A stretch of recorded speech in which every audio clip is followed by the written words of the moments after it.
우리가 이제 아침에 일어났을 때 얼굴이 붓고 또 아니면 이제 저녁이 되면은 다리가 붓고 부종은 왜 생기는지 나는 부은 것이지 살이 찐 게 아니다라고 이렇게 이제 부종이 있는 사람들은 평소에 어떠한 생활요법을 가져가면 좋을지, 평소에 어떤 음식을 먹으면 좋을까요?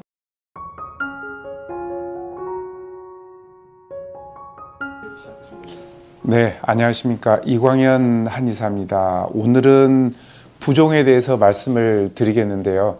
우리가 이제 아침에 일어났을 때 얼굴이 붓고 또 아니면 이제 저녁이 되면은 다리가 붓고 또 손이 부어가지고 주먹을 쥐기가 불편한 경우, 이런 경우 우리가 이제 부종이라고 하는데 이 부종은 왜 생기는지 한번 자세하게 알아보도록 하겠습니다.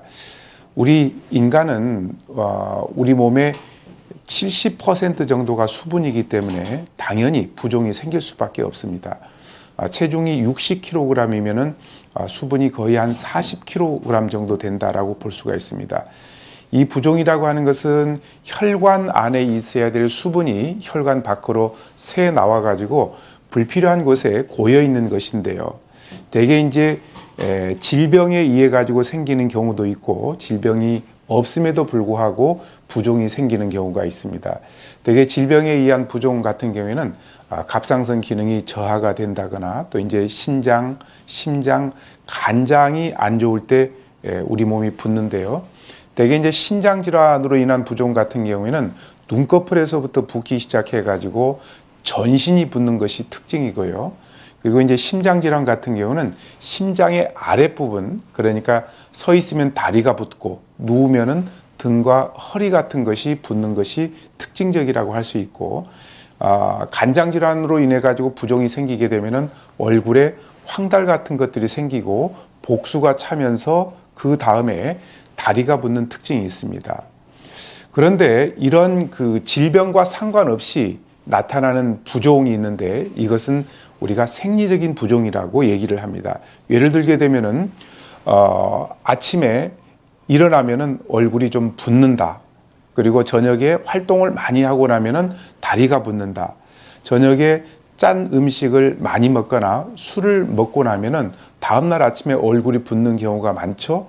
대개 이런 부종은 어느 기관에 문제가 있어서 생기는 병적인 부종이 아니라 생리적인 부종이라는 겁니다. 그러니까 정상적인 부종이라는 것이죠. 특히 이제 부종 같은 경우에는 눈꺼풀이나 발등같이 피부가 얇고 근육이 적은 곳에 잘 생기는 경향이 있습니다. 또 이제 여성들 중에는 딱히 아픈 데도 없는데 아침마다 얼굴이나 손이 부어가지고 정말 고민한 분들이 많죠. 대개 이제 이런 경우는 특발성 부종이라고 하는데요. 아침이 되면은 얼굴이 퉁퉁 부어가지고 화장도 잘 안 받고 손가락에 반지 끼기도 힘들고 아침마다 이제 이런 일들이 반복이 되면은 스트레스가 굉장히 심해질 수밖에 없는데 내가 혹시 문제가 있는 것은 아닐까라고 이렇게 병원 가서 검사를 해봐도 별 이상이 없다라고 이렇게 진단을 받는 경우가 많은데 이것은 특발성 부종이라고 합니다. 말 그대로 특별한 질환이나 이상이 없는데도 붓는 것이죠. 다만 다른 이상 증상은 없고 부종만 있다면은 이런 특발성 부종을 우리가 의심해 볼 필요가 있습니다. 특발성 부종은 여성들 중에 10명 중에 2명 정도가 가지고 있고요. 그리고 부종을 호소하는 여성들의 90%가 바로 이 특발성 부종입니다. 그러니까 굉장히 흔한 부종이죠. 그리고 우리가 항상 앉아 있거나 또 이제 사물을 보는 사람들 또 운전을 많이 해야 되는 기사님들 같은 경우에는 다리가 붓는 경우가 많습니다. 하루 종일 앉아서 공부하는 학생들 그리고 이제 직장인들 판매직에 계시는 분들 운전을 많이 하시는 분들 같은 경우에는 저녁 때가 되게 되면은 다리가 붓는 것으로 불편함을 얘기를 하는 분들이 굉장히 많습니다. 우리가 다리가 쉽게 붓는 것은 물은 아래로 흐르는 이치처럼 혈액도 우리 몸에서 가장 아래에 있는 다리로 쏠리기 때문인데요. 다리에서 다시 심장으로 혈액이 올라와야 정상이 있는데 그런 것들이 제대로 되지 않고 하지 쪽에 머물러 있으면은 하지 부종이 생기는 것입니다. 대개 이제 문제가 없이 생기는 경우가 많지만 이런 하지 부종이 장시간 지속이 된다면은 한 번 정도 정밀하게 검사를 받아볼 필요가 있습니다. 대개 이제 이런 경우는 다리를 심장보다 높게 올리고 누워가지고 30분 정도 쉬게 되면은 다리가 이렇게 붓는 것이 풀리는 경우가 많습니다.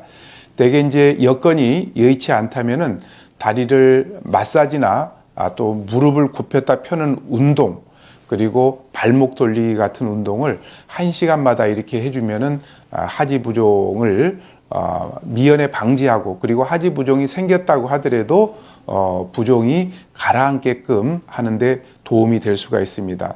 또 경우에 따라서는 종아리 마사지 같은 것을 해주면 좋은데요. 큰 페트병에다가 따뜻한 물을 담고 난 다음에 발목 밑에서부터 무릎 위쪽으로 서서히 밀어줍니다. 또 발목에서부터 종아리 끝까지 손가락으로 이렇게 쓸어 올려주는 그런 지압요법을 하는 것도 하지 부종을 없애는 데 도움이 많이 되죠. 흔히들 체중이 늘면은 하는 얘기가 나는 부은 것이지 살이 찐 게 아니다 라고 이렇게 얘기를 하는 경우가 많습니다.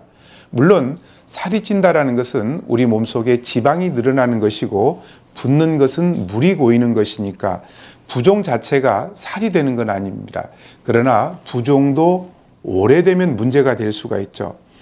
이 한 곳의 부기가 오랫동안 빠지지 않고 있으면은 그곳의 혈액순환과 림프순환이 나빠지고 또 이제 신진대사 기능이 떨어져 가지고 서서히 지방이 축적될 수 있으니까 평소에 꾸준한 운동과 마사지로 혈액순환과 신진대사를 촉진시켜 가지고 부종이 오랫동안 지속되지 않도록 노력을 해주는 것이 좋습니다. 자, 그러면은 이렇게 이제 부종이 있는 사람들은 평소에 어떠한 생활요법을 가져가면 좋을지 알아보겠는데요.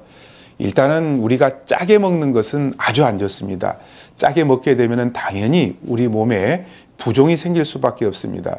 세계보건기구에서는 소금 섭취 권장량이 하루에 5g 정도인데 우리나라 사람들 같은 경우에는 평균 소금을 12g에서 15g 정도 많이 먹는 편이죠. 대개 이제 이렇게 부종뿐만 아니라 이렇게 소금을 오랫동안 짜게 먹게 되면은 고혈압 같은 것들이 생길 수밖에 없습니다. 그리고 저녁은 가급적이면은 간소하게 드시고, 그리고 부종이 생긴다면은 누워서 다리를 올리고 쉬는 것도 괜찮습니다. 그리고 규칙적으로 유산소 운동 같은 것을 하시면 좋겠고요. 그리고 비만이거나 과체중인 사람들은 체중을 잘 관리를 하는 것이 좋습니다. 그리고 이제 우리가 흔히들 다리를 꼬고 앉는 경우가 많이 있는데, 다리를 꼬고 앉게 되면은 하체 순환이 잘 안 되면서 발목과 종아리 같은 것들이 잘 부을 수밖에 없죠. 그리고 이제 자기 전에 한 4시간 정도 전에는 가급적이면은 물 같은 것을 적게 드시는 것이 좋겠습니다. 자, 이렇게 부종이 있는 분들 같은 경우에는 평소에 어떤 음식을 먹으면 좋을까요? 율무나 호박, 팥 이런 음식들이 우리 몸의 부종을 빼는데 도움이 많이 됩니다. 율무는 한방에서 의인이라는 약재로 불리는데 우리 몸속에 습한 것 그리고 축축한 기운을 말려주는 효과가 있습니다. 또 율무는 사지 관절에 있는 습기를 말려주기 때문에 관절이 붓고 또 물이 차고 통증이 있을 때, 또는 다리가 부을 때 우리가 율무를 달여서 차처럼 먹으면은 우리 몸이 한결 가벼워지죠. 대개 이제 율무를 가정에서 밥을 해서 먹을 때 거기에다가 이렇게 넣어서 먹는 방법도 있고요. 그리고 이제 쌀과 함께 죽을 써서 드시는 방법도 있고, 그리고 율무를 후라이팬에 좀 노랗게 볶은 다음에 율무를 잘 가루를 내 가지고 그것을 미숫가루처럼 따뜻한 물에 하루에 3번 정도 이렇게 타서 드시는 방법도 우리 몸의 부종을 없애는 데 도움이 많이 됩니다. 두 번째는 호박인데요. 호박은 항이뇨 호르몬의 분비를 억제해 가지고 이뇨 작용을 촉진시켜주고, 또 호박에는 당질과 단백질, 비타민 A나 C 같은 영양소들이 굉장히 풍부하기 때문에 병 후 회복기에 있는 사람들의 부종, 그리고 산후 부종에 우리가 호박에다가 이런 여러 가지 팥 같은 것을 넣어가지고 호박죽 같은 것을 끓여 먹어도 도움이 많이 됩니다. 우리가 잘 알고 있는 다산 정약용 선생님 같은 경우에는 정말 방대한 저술을 남겼고 평소에 약주를 자주 즐겼음에도 불구하고 그 당시 기준으로 보면은 74세로 장수하셨습니다. 그 장수 비결이 평소에 호박을 즐겨 드셨기 때문이라고 이렇게 알려져 있을 정도입니다. 팥은 이뇨작용이 굉장히 뛰어납니다. 그렇기 때문에 우리 몸속에 부종을 없애는 데 도움이 많이 되죠. 그리고 이제 곡류 중에 비타민 B1이 가장 많이 함유되어 있어 가지고 피로 회복이나 기억력, 집중력 증진에도 도움이 많이 되죠. 또 팥에는 섬유질이 굉장히 풍부하기 때문에 대변을 잘 통하게 하고 또 포만감을 주기 때문에 다이어트에도 도움이 됩니다.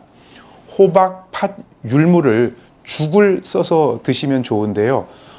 큰 거 호박의 4분의 1, 그리고 율무 40g, 팥 40g을 넣어가지고 죽을 써가지고 이것을 하루에 3번 드시게 되면은 부종에도 도움이 되고 다이어트에도 많은 도움을 받을 수가 있습니다.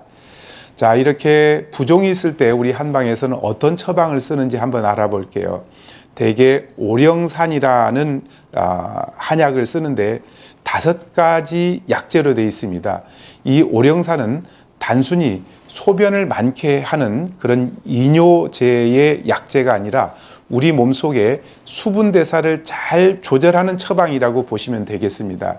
우리 몸 안에 불필요한 곳에 수분이 저류되어 있는 경우에 이 오령산은 그곳의 수분을 잘 밖으로 배출해 가지고 우리 몸의 혈액순환도 잘 되게 하고 또 신진대사를 아주 원활하게 하는 작용이 있습니다. 대개 이제 오령산에 들어가는 약재 중에 복령, 절영, 택사, 백출 같은 경우에는 소화기 기능을 도와주면서 수분을 소변으로 잘 배출하고 우리 몸속에 불필요한 수분 같은 것을 잘 분산시켜주고 또 밖으로 배설시켜주는 그런 역할이 있고요. 육계는 우리 몸속에 양기를 푹 돋아가지고 기운이 잘 소통되게 하고 또 말초혈관을 확장시켜 가지고 순환이 잘 되게끔 하는 그런 역할을 합니다. 평소에 부종으로 고생을 하시는 분들 같은 경우에는 이 오령산을 잘 활용을 해 보신다면은 많은 도움을 받을 수가 있을 겁니다. 오늘은 부종에 대해서 말씀을 드렸습니다.